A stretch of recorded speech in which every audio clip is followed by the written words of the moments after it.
I always thought the hardest part of getting old would be the silence, but I was wrong. The hardest part is being erased while you're still alive. My name is Dorothy Green. I'm 66, a widow, and for most of my life, I thought I was doing everything right. I raised a son, worked quietly at the local library, paid my dues, saved every penny I could. I wasn't rich, but I had enough to feel safe. That was all I ever wanted. Safety. After my husband passed from a stroke 2 years ago, the house felt too big, too empty. I didn't want to admit it, but I was scared of being alone. When I had a minor stroke last fall, my son, Evan, my only child, said, "Mom, come stay with us. The kids miss you."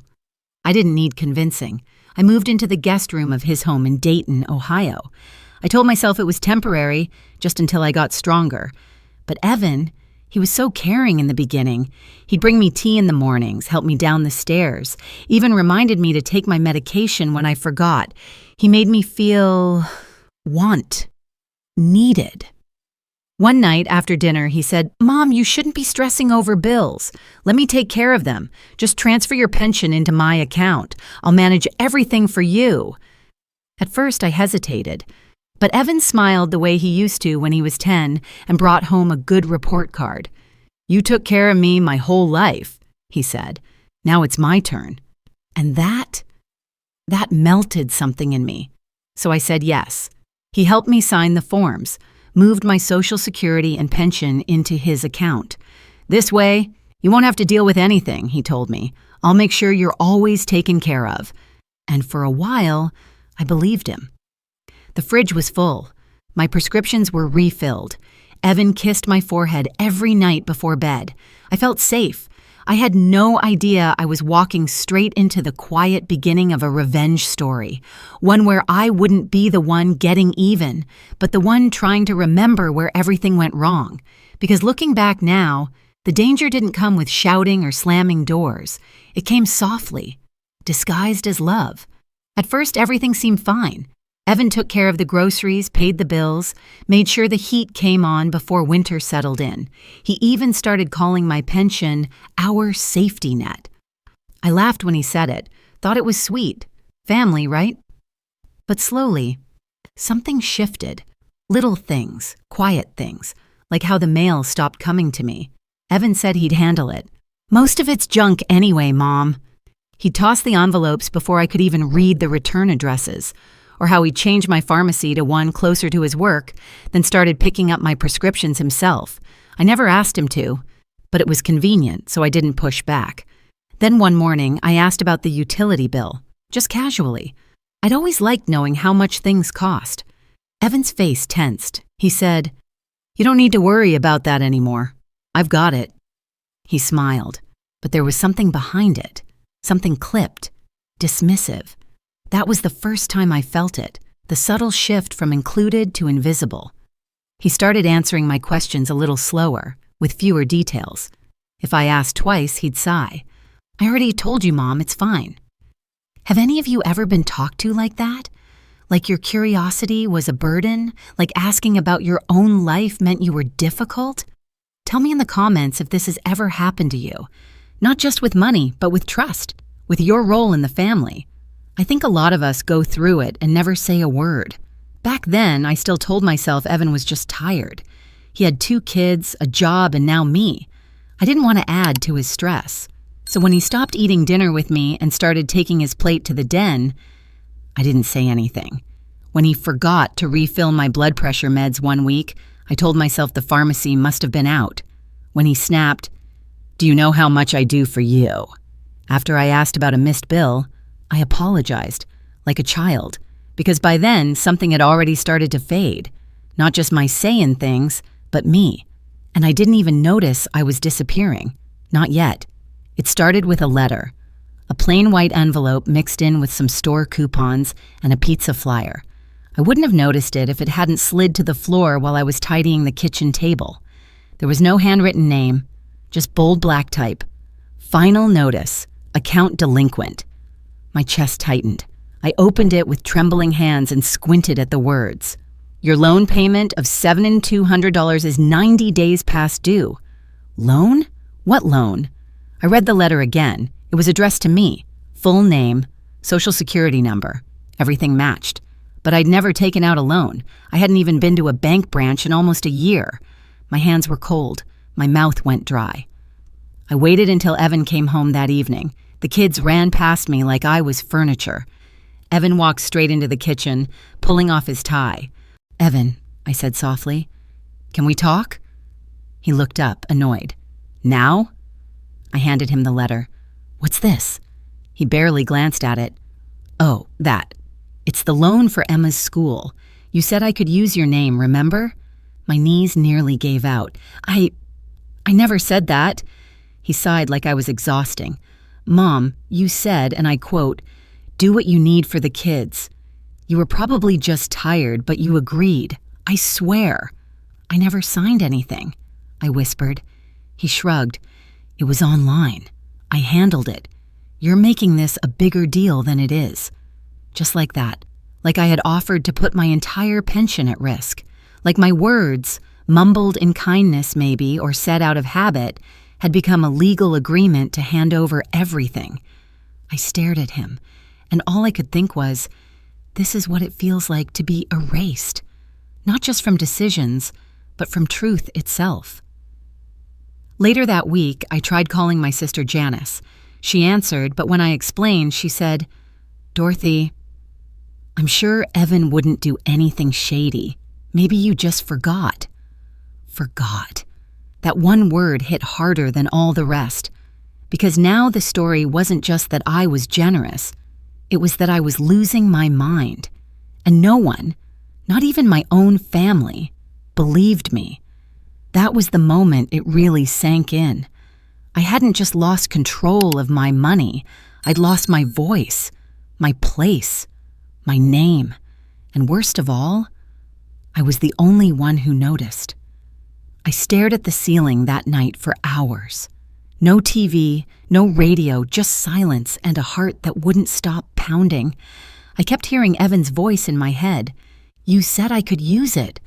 Like my life was something he could just interpret at will. The next morning, I dug out my old planner from the moving box I never unpacked. Back when I paid my own bills, I used to write everything down. I flipped through the pages, tiny notes, scribbled reminders, old phone numbers. I wasn't crazy. I wasn't forgetting things. I knew I never agreed to that loan. I walked to the bank the next day. I didn't even tell Evan I was going. I just needed answers, something real, something mine. The woman behind the counter was kind. She listened carefully as I explained, then printed out the loan documents. There it was, my name, my address, and a signature that was supposed to be mine. I looked at it closely. It looked almost right, but there was one thing missing. At the end of my name, I always made a tiny flourish on the E in green. Just a habit I'd had since high school. Whoever signed this didn't. "It's not mine," I told her. My voice cracked, but I didn't care. "This isn't my signature." She frowned. "Are you certain?" "I'm more certain of this than anything right now." That night, I sat at the kitchen table, just like I used to when Evan was in middle school, doing homework late. Except now, I was staring at a printed forgery and wondering how my son had become a stranger. I started writing. Not just for evidence, though yes, I wrote down everything I remembered, but for me, for the woman inside me who had been quiet for far too long. I looked up elder financial abuse online. I found forums, articles, even stories that sounded too familiar. I wasn't alone, and I wasn't crazy. I was a mother who loved her child, and that love had been used as a tool to shut me up. That night, I folded the papers carefully and placed them in a plastic folder. It wasn't about money anymore. It was about truth. And for the first time in a long time, I wasn't afraid of what would come next. I didn't sleep the night I found out the signature wasn't mine. But this time, it wasn't fear that kept me awake. It was clarity. The kind that comes when something deep inside you finally says, enough. The next morning, I put on real clothes. Not my usual old cardigan and slippers, but a clean blouse, slacks, and my late husband's silver cross necklace. I looked at myself in the mirror and whispered, Let's start with one thing you can control. Then I walked straight into the legal aid clinic I'd seen on a flyer at the community library. My hands were shaking, but I didn't turn back. That's where I met Marissa, a young attorney who didn't talk down to me or treat me like some confused old lady. She read through the papers and said plainly, "You have a case. We're going to report the fraud, and we're going to start by freezing your pension." Those words were like sunlight on frozen skin. Marissa handled the calls, the forms, the bank, while I handled something harder, learning how to live again. I moved into a senior apartment across town. Small, quiet, but mine. I asked the community center staff to teach me how to check my bank balance online. I even bought one of those little pill organizers with the days of the week. You'd be surprised how powerful it feels to put your own name on a utility bill again.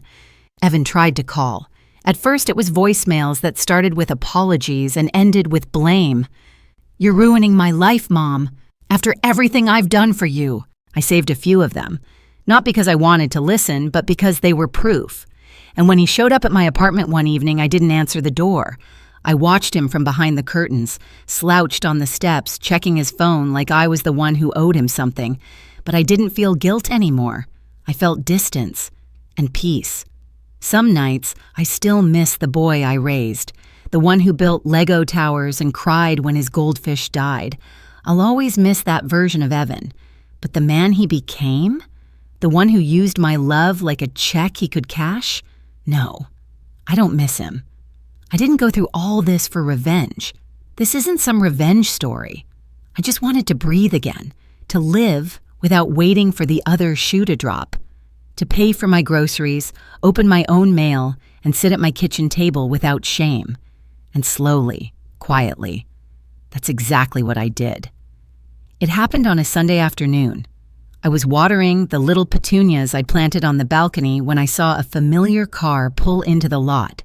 Evan. I hadn't seen him in nearly 5 months. He stepped out wearing that same wrinkled jacket, holding a box. I don't know what was inside. Maybe guilt, maybe peace offerings. I didn't move. He knocked once, then twice. I opened the door, but only halfway. "Mom," he said, voice low. "I messed up. I know I did." His eyes were tired, older. Maybe life had finally caught up with him. Maybe his lies started weighing heavier than he expected. He looked down at the box. "The kids miss you. I miss you." For a long moment, I stood there and just breathed. Not angry, not bitter, just still. "I forgive you," I said. His shoulders dropped, like he'd been holding his breath. But then I added, "That doesn't mean I trust you, or that things go back to the way they were." He flinched, just a little. "You used my love," I said, "to take what didn't belong to you. I've spent the last few months rebuilding what you nearly broke. Me." He looked like he wanted to say something, but I held up my hand gently. "I hope you become the man your kids can be proud of, but for now, I need space that belongs only to me." I stepped back, slowly closed the door, not out of anger, out of peace, and I locked it. These days, life is quiet. My pension comes straight to my account. I check it myself.